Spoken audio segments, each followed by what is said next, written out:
Well, we're continuing our study in 1 Kings today, and we're going to be in 1 Kings 16, beginning in verse 8. But now verses 1 through 7 are very important to set the stage.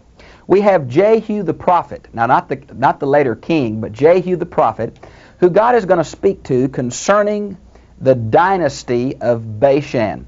Now, this whole chapter is a real picture of God's prediction coming to pass in the kingdom that Jeroboam I set up. The kingdom split in 922.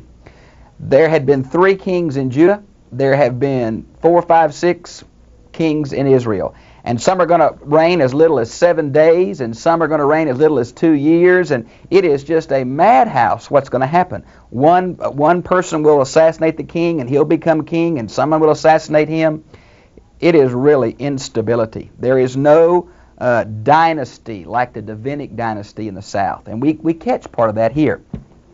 There is a ruthlessness on the part of these leaders that's so evident. Let's begin then in verse 8. In the 26th year of Asa, king of Judah. Now there, if you'll look at 2 Chronicles 15:19 and 16:1, there is a number problem here in the Old Testament. I think the number should be in 2 Chronicles, it's going to be 35. Really, it should probably be 25. Kyle and Delitzsch say it should be 15. But it seems to me when you put everything together, 25 fits better. Now, we have some of these numerical problems in the Old Testament. And there is no way to get around them by saying if the Bible says it, that settles it. There is an obvious contradiction of dates. Now, if that bothers you, I'm sorry, because I don't think you understand the dynamism of the Old Testament. It is God speaking to man, but some man had to record that. And they recorded these things by hand. The difference between 35 and 25 in Hebrew is just the little squiggle on the top of 2 Hebrew letters. It's very, very easy to look at it and miss it. Now, here we have, in the 25th year of Asa, king of Judah, and that phrase is going to be repeated all the way through here. In verse 8, in verse 10, in verse 15, in verse 23, in verse 29. The author is showing the stability of Judah against the radical political gyrations of Israel. Elah, the son of Baasha, became king over Israel at Tirzah. Now, Tirzah is the capital before Omri, and we're going to get into Omri briefly here. You see a picture of it there. And reigned 2 years, okay? And his servant Zimri, commander of half of his chariots, conspired against him. Now in 1 Chronicles chapter 8, verse 36, Zimri is listed as one of the descendants of King Saul. So maybe this was a Benjamite attempt to regain the throne. But Zimri does not seem to be a Semitic name. It seems to be possibly Egyptian. So some think that this man was not really a Hebrew at all. It's mere conjecture there. We don't know. Now he was at Tirzah, drinking himself drunk in the house of Arza. It's highly unusual for a king to be in someone else's house. This must have been a special friend, a close counselor, and apparently he came over to this man's house at special invitation. There seems to be a conspiracy here again with this high official and this military commander. I want to stop and say a word here about drinking if I could. The Bible rails against the abuse of alcohol. But the Bible says that wine is a gift from God. That is so hard for us to balance that because our day is becoming more and more vocal in its abuse of alcohol, which I think it should. I've done a tape that I've done for a group of alcohol counselors and medical people for Texas Tech University, and if you'll write, I'll make that tape available to you. It's called Biblical Attitudes Toward Alcoholism and Alcohol. I think that'll open your eyes, maybe. I think you'll maybe get mad at me, but anyway, send for that tape and we'll make it available to you. Verse 10, Then Zimri went in and struck him and put him to death. Now this act of treachery became a proverb in Israel for treason. You can see it mentioned in 2 Kings 9:31. And then we have the mention again of King Asa of Judah and the stability there in his 27th year. Now look at verse 11.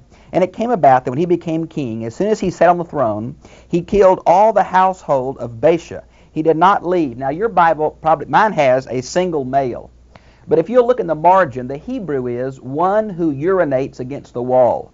That sounds a little crude to us in our day, but that's just the way they talked about little boys in that day. So what we're saying is every male child was killed. Now then it says, neither of his relatives nor of his friends. Now the word relatives here is the Hebrew term goel. You might see the 4th chapter of the book of Ruth where Boaz becomes the goel to Ruth. Now goel basically is an emphasis on a near relative buying someone back, purchasing them from slavery, purchasing them from a prisoner of war. This same term is also used as the blood avenger, the near relative who seeks justice in the death of a family member. And so what's happening here is this new king, Zimri, tried to cut off all potential rivals, conspirators, or friends of the old king and his family. Thus Zimri destroyed all the household of Baasha according to the word of the Lord which he spoke against Baasha through Jehu the prophet. Now you ought to see the first 7 verses of chapter 16 where the same condemnation falls on Baasha because of his ruthless acts against the previous administration. All right, now if you will, look at verse 13. And all the sons of Baasha and the sons of Elah his son, which they sinned, in which they made Israel sin, provoking the Lord God of Israel anger with their idols. Now, the primary sin of the northern 10 tribes is the 2 golden calves, one at Dan in the north and one about 12 miles north of Jerusalem at Bethel.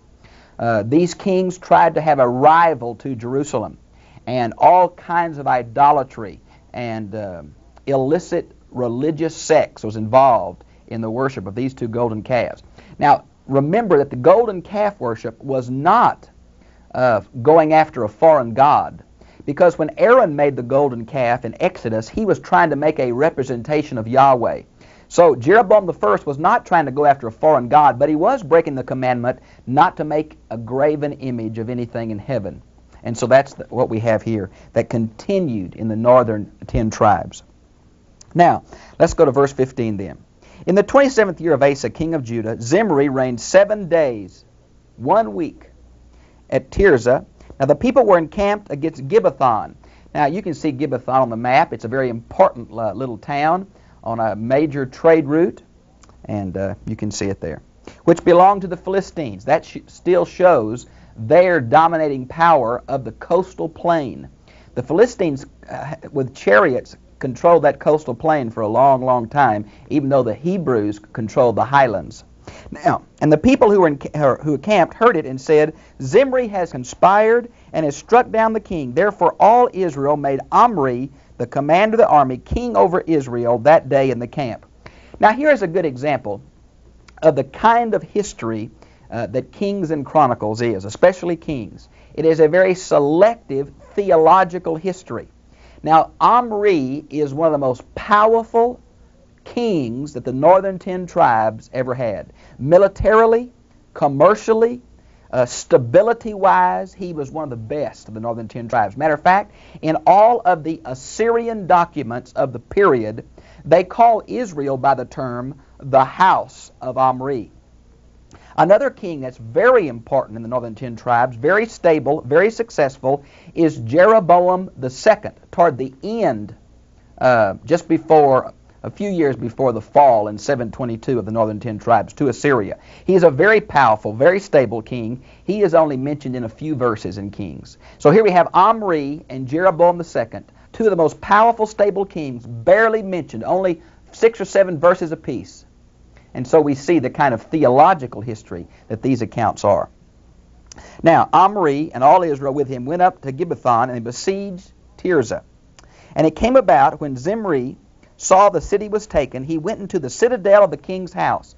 Now remember, this is the normal Hebrew word for palace. This is not the word used for the temple area. Palace, king's palace.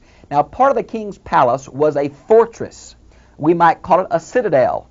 And so he went into the fortress part of his palace, and that's where this suicide is going to occur. This is one of the rare examples. Matter of fact, I can't think of another one in the Old Testament where someone is said to have killed himself unless it be King Saul falling on his own sword. It's a very rare occurrence. He's going to set on fire the citadel, and he'll die in the flames. Verse 19, because of his sins, when he sinned, doing evil in the sight of the Lord, walking in the way of Jeroboam. Now, I think it's very important that we realize when we're in the Bible, we need to put the numbers after some of these people because it's so confusing. This is Jeroboam the first, the man who set up the northern 10 tribes, an Ephraimite labor leader who set up the golden calf worship. Now, later on, there's going to be Jeroboam the second, but the Bible just has Jeroboam. It's kind of the same difficulty when in the New Testament it says Herod. Or we don't know if it's Herod the Great or Herod Agrippa or on and on. And so we need to mark in our Bible. So put Jeroboam the first here, if you would. And in his sin, which he did, making Israel sin, the whole nation followed the king, and it was a disaster. Now the rest of the acts of Zimri and his conspiracy, which he carried out, are they not written in the book of the Chronicles of the Kings of Israel? If you go to the book of Kings, you'll find there are about 3 or 4 sources that the author used. Some of the acts of Solomon, the deals of Chronicles, the histories of the kings of Judah. There's 3 or 4 sources he combines to get his history. So he's not writing simply from inspiration, but he is using previous documents and editing them. Of course, I do believe the Lord was involved, so I think it is inspired, but it wasn't direct communication. Okay, verse 21. Then the people of Israel divided into 2 parts. Now Josephus tells us this happened for 4 years because they're going to split over who is king. Half wanted Tibni, son of Ginath, to make him king, and the other half wanted Omri. Now Omri, we learn from Josephus, this struggle occurred for 4 years. Apparently half wanted this man, half wanted this man. Exactly how it was resolved, we don't know. Matter of fact, the dating of Omri's reign is somewhat disputed. Some say it starts right at the beginning. Some say it starts at the end. There's some more dating problems here. They're all the way through these books. I hope they don't upset you because they're just here. And you can try to explain your way out of them, but they're just a lot of number problems here. Now, let's see. And he brought the hill of Samaria from Shemer for 2 talents of silver. Now, the hill of Samaria, you see a picture of it here. It is a very prominent precipice. There is approximately a 400-foot drop from the top of the, I guess you'd call it the plain, to the top of the citadel. 400 feet on 3 sides, much like Jerusalem. So it only had to be fortified on one end. It was a very significant military geographical formation. So he bought this from a man named Shemer. And he bought it much like David did the plot that Jerusalem was on. Now this became the capital of the northern 10 tribes. It became a synonym for the whole nation, Samaria. And so it's a very important place. And built on the hill and named the city which he built Samaria after the name of Shemer, the owner of the hill. We learned later during Amos about the ivory palaces. This became a city of great splendor and wealth and was totally destroyed, but only after a 3-year siege by Tiglath-Pileser III in 722 BC. Okay? And Omri did evil in the sight of the Lord and acted more wickedly than all who were before him.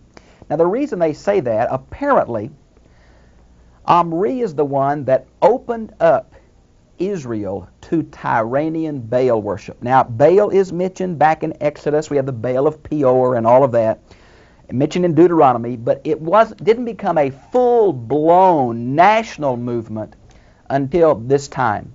We have a major problem here with Yahweh being worshipped with the name, but the form is Tyrian fertility worship. Notice, if you would, here, when it says, for he walked in the way of Jeroboam, and that is Jeroboam the first, son of Nebat, in his sins which he made Israel sin, provoking the Lord. Now remember, when they're all caps, it's the term Yahweh, the covenant name from God from Exodus 3:14, which means I am that I am. It's the Hebrew verb to be.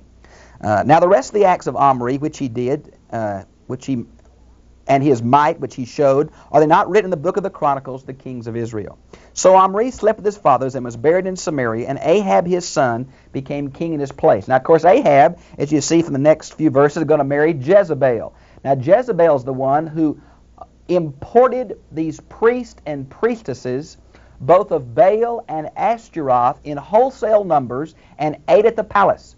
There was 850 plus of these priests and priestesses for Baal and Ashtaroth in the capital city. And so you can see how the people's heart was pulled away.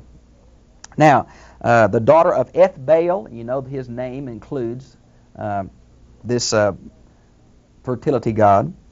The king of the Sidonians, now we would call it Tyranians today, or you might go by the term Phoenicians, be all the same, and went to serve Baal and worship him. Now I have a graphic I would like to show you if I could at this moment. Notice that the Hebrew term means master, owner, or husband. He was originally a Canaanite weather god who defeated Yam, the god of the rivers and waters, and controlled them into fertility for irrigation. Later on, he became the major fertility god by partially defeating Mot. Really, Anath, his sister, is the one that cut Mot up after he had killed Baal. But Baal was resurrected for part of the year in the spring, and that became the annual cycle of the fertility coming back. Now, his sister is Anath, and she plays a very important role in Ugaritic text. But in the Bible, the one that we see the most is his sexual consort, Ashtaroth.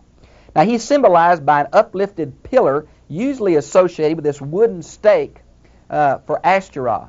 We're going to cover this same female deity in just a moment. Now, so he erected an altar for Baal in the house of Baal and built in Samaria. There were two rival temples. There was the temple of Yahweh, supposedly, which would be symbolized at Dan and Bethel with a golden calf. But then in the capital itself, right in between them, Samaria, was the house of Baal. Okay? And so Ahab also made the Ashtaroth. Now, King James translates this, the grove, and that has really confused people. But I can sure understand where the ambiguity is, because there is some tremendous difficulty in trying to be real dogmatic about the symbols of these fertility people. Let's look at this other graphic on Ashtaroth, if we could. Notice, if you would, that Ashtaroth is a Canaanite fertility consort of Baal. She was symbolized by some parts of the Bible, say a live tree, and look at Deuteronomy 16:21. Others say a carved stake, 1 Kings 14:15, 23, and 2 Kings 17:16. Now, some say the trees were very sacred sites because they showed the source of underground water to desert people. Others say it's a representation of the Garden of Eden and the Tree of Life. Now, she's first mentioned back in Exodus 34:13 and even in Deuteronomy 7:5 and 12:3. She is associated, along with Baal, with the worship of the host of heaven in 2 Kings 17:16, 21:3, and several other references both in Kings and, I believe, 2 Chronicles 33:3 is another reference. So the host of Babylonian star worship was identified with Baal and Ashtaroth. We do not know exactly what these carved stakes look like, or these raised pillars. The wood has all deteriorated. Some say it was in the form of a male sex organ, but if it was, we'd have found some of them archaeologically, and we never have. So I really doubt that. Now, notice it says here, and Ahab also made the Ashtaroth. Thus Ahab did more to provoke the Lord, the God of Israel, than all the kings of Israel who were before him. Now, all the other kings in Israel had the golden calves. Now, they weren't idols. They were supposed to be representations of Yahweh. But Omri, and especially Ahab, through the marriage of Jezebel, has brought in full-scale idolatry. There is no doubt that there is Yahweh over here and Baal and Ashtaroth over here. And matter of fact, most of the people's heart had gone after the fertility cult. Okay? You want to see the book of Hosea for the kind of problems that were occurring at this time. Okay, made and all the kings of Israel who were with him. I've got a book I want to show you that I think is so helpful in a passage like this that has such specialized Hebrew words like Ashtaroth and Baal. This little book has been so helpful to me through the years. It's by Robert Grittlestone, and it's called Synonyms of the Old Testament. It's put out by Erdman's. It is such a good book, and I want to tell you why. It's paperback. It has page after page of references. And the reason that's so good is no one can read a book like this and remember it. So what I do, in the margin of my study Bible, I go through, and every time it says Genesis 12:2, I pick out some kind of color, like a red dot, or a yellow square or a green triangle or something for every reference book. And then mark it in the margin of your reference Bible. And that way when you're reading through a passage and you see these marks on verses, you'll know to go to this book or that book. I've been in so many homes of people in my church who I've encouraged to buy reference books through the years. And I go to look and they're dusty, which means they've bought them with the best intentions in the world, but have never used them. References books, you can't sleep on them and osmose the knowledge. You've got to use them. And the best way I know to use them is to index them. Now, it'll take you a couple hours to do that per book, but I have found it to be extremely helpful. I remember many times I've studied and I said, well, it's in a red book on this side of the page about halfway down. But you can't find that. If you index them, your library will be very functional. And that book by Grittlestone is such a good book on Hebrew names, what they mean, what term the New Testament uses, and it'll be very, very helpful in a book like Kings. The book of Kings is such a good theological history. We wish we had so much more information. You know, this is the kind of thing we said, tell us a little more, tell us a little more. We can get from two other sources some help on this. Both of them are Jewish, but they're modern, not ancient. And it's more the traditions that grew around these. One of them is Josephus.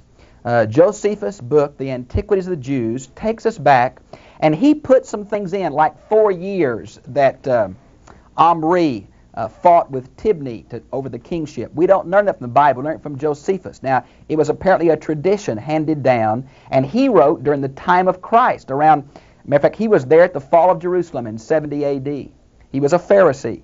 So he has a particular perspective. That is available in an English translation, put out by Kriegel.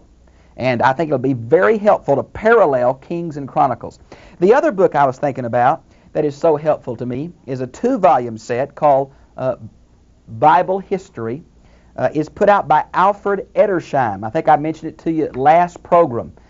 Here is a man who is a Jew who's accepted Jesus Christ as the Messiah, and he goes into all the Targums, the Mishnah, the Talmud, all those rabbinical traditions, and he helps me so much get my mind back into a Jewish frame of reference, an ancient frame of reference. And half of the problem of interpreting the Old Testament is just getting out of our day, getting back into their day. And those two histories are very, very helpful. I think some commentaries, if you're interested through here, there is no real good commentary on Kings and Chronicles. I think Broadman commentary is one of the more concise, better ones that's available right now, but there's just nothing real good. You know, when I was studying this, it amazed me in verse 7, something I want to point out to you in closing here. Notice about the man who killed all these folks. Notice it says, he did evil on the sight of the Lord, provoking him to anger with the work of his hands, it being like the house of Jeroboam, and because he struck it. You know, God knew that these men were going to wipe out entire families. Now, he knew it and predicted it, but you know what? These men were responsible. It reminds me of Judas. God knew what Judas was going to do, but Judas was still responsible. We need to hear that balance, that somehow in the midst of our lives we're responsible for our actions. Even though God knows our actions, knows history, we are responsible. That's a very helpful thought. Even these people in great power fell time after time through conspiracies. There was just major problem of fidelity and trust through here. Well, I've really enjoyed being with you. In closing, I want you to notice that none of these genealogies are mentioned. Zimri has no father or mother listed. Omri has no father or mother listed. Shows something of the animosity that the author had toward these two guys.